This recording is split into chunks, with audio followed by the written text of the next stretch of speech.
Hey guys, my name's Madison. Thanks for checking out my channel. I'm just doing a quick video today. I didn't prepare for it or anything, but I have been thinking a lot about the banning of Dr. Seuss books, and I watched Brian's video, which I'll link below, discussing the banning of Dr. Seuss books, and his political opinions are vastly different than mine, and so what I found is I agreed with some of what he said, but I disagreed with others. And I've been thinking a lot about what I wanted to say about this for several days, and I just decided I'm gonna share my thoughts with you. So this is kind of in response to Brian's video, but it's also just my own thoughts as a teacher, as an elementary school teacher. Okay, so Brian's video, I'll link it below and you can watch it. He kind of makes two different points. His point number one is that this is a political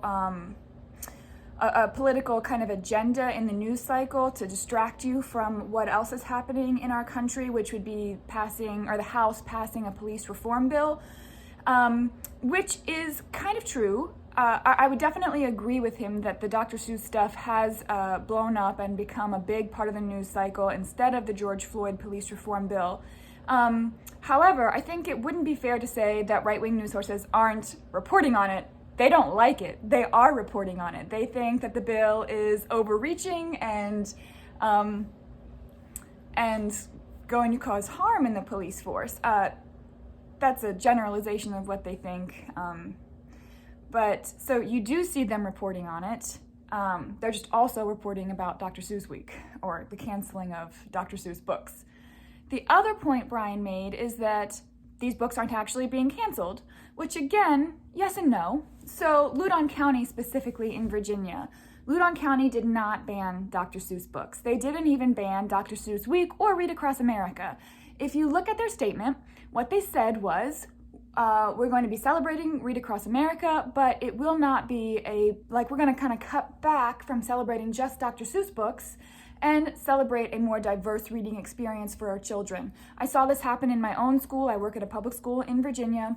My boss, who's wonderful, she shared Dr. Seuss books and she shared lots of other books, which is the point of Read Across America Week. It's meant to encourage kids to read and encourage them to be talking about books. Loudoun County also made it very clear that they're not pulling Dr. Seuss books from their shelves. They did decide to step back a little bit from celebrating just Dr. Seuss because of racial images in some of his books, but they're not canceling Dr. Seuss and they're not banning Dr. Seuss. However, since then, the publishing organization, the Dr. Seuss's organization, has decided that they are not going to be publishing 6 of Dr. Seuss's books. Which is in fact canceling them. They are canceling them from future publication. You might not think that's a big deal, except that now those books are going for thousands of dollars on Amazon and eBay. So it is happening, just not to the extent to what the news is reporting. It would be a lie for a news source to say that Loudoun County is canceling Dr. Seuss. But it is the truth to say that the Dr. Seuss organization is canceling some Dr. Seuss books. You can decide how upset you want to be about that, but you have to know what's actually going on. I suppose the next thing I want to talk about is whether or not I think it's a good idea to pull these books from publications. You can look at the pictures and you can decide for yourself whether or not you think that they're offensive. I think that they're very stereotypical and Dr. Seuss's, his actual political cartoons were offensive. But even then I wouldn't pull them from publication. In fact, I would probably use them as a teaching point and a talking point. Not for my elementary students, because that would be a little inappropriate in my opinion, but for my older kids. If I were teaching middle school or if I were teaching high school, I would probably use these items to help give context to what happened in American culture during the 40s. A lot of kids and grown-ups don't really understand that Japanese people were put in internment camps during World War II as a backlash against what was going on during the war and Pearl Harbor, and as a representative of American fear and American racism during that time.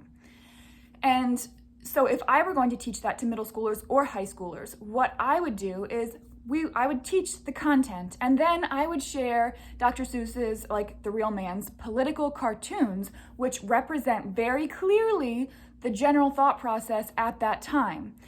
And then I would share the actual Dr. Seuss books and say, look, guys, it wasn't just in politics. This is something that spanned across American culture. So we can actually have a conversation about what happened. And that is vital. When you pull these books, you're taking them out of teachers' hands. I don't own the books that were pulled. So if I wanted to get my hands on them, do I have several $1,000s to spend on Amazon? No. I better hope one of my fellow teachers has them and that I can borrow from them to help use this as a teaching tool. And you might think that's stupid. Who would use this as a teaching tool? My own teachers have done that. When I was in college, one of my classes was a Cold War class, and we read the Butter Battle book, and we talked about it, and we wrote essays about it, and talked about how that represents not just his political views, but also his commentary on what was going on during the Cold War. The Butter Battle book is awesome. I do read that to my elementary school students because it's funny and it's very accessible for them. And so I think that you should keep these books in publication for the same reason that Mein Kampf is still in publication. You can't understand Hitler without having a general understanding of Mein Kampf. I don't think you can understand American culture without understanding what was wrong with American culture, and to pull it is a mistake. You are erasing history. You are creating, are you attempting to create a utopia? That's stupid. It doesn't exist. And if you attempt to create a utopia, that utopia becomes meaningless if you don't understand why it was needed. You might say, we're trying to create a better world by erasing these books. Well, by erasing those books, you have no idea why the better world was needed. I don't know. Does that make sense? So those are just my thoughts. Oh, and my last thought is using Dr. Seuss books and why they're important for reluctant readers. When I was a kid, I couldn't read. I literally couldn't do it. And then when I finally could, I lacked confidence. It was kind of like a little mini traumatic experience. And of course, now I love reading. But in the beginning, when I was a reluctant reader, I did like Dr. Seuss books. I loved them because I could read them. I could read Are You My Mother? And the one about the dogs, Go Dog Go. And I have experienced that in my own classroom as well. I have had reluctant readers who would go to Dr. Seuss books because they could read One Fish, Two Fish, Red Fish, Blue Fish, and they could read Go Dog Go, and they could read some of these other books. They are excellent tools for the classroom, which is why they're not actually being pulled from the classroom. So that's another thought I had as I was processing all of this.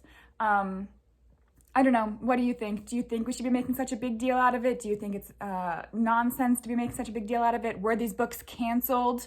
I mean, in your opinion, obviously we're going to keep the facts the facts. The school did not cancel the books. The publishing company did decide not to publish these books. Those are the facts. You can decide if that counts as canceling. Let me know what you think down in the comments below, and I hope you all have a great day. Bye.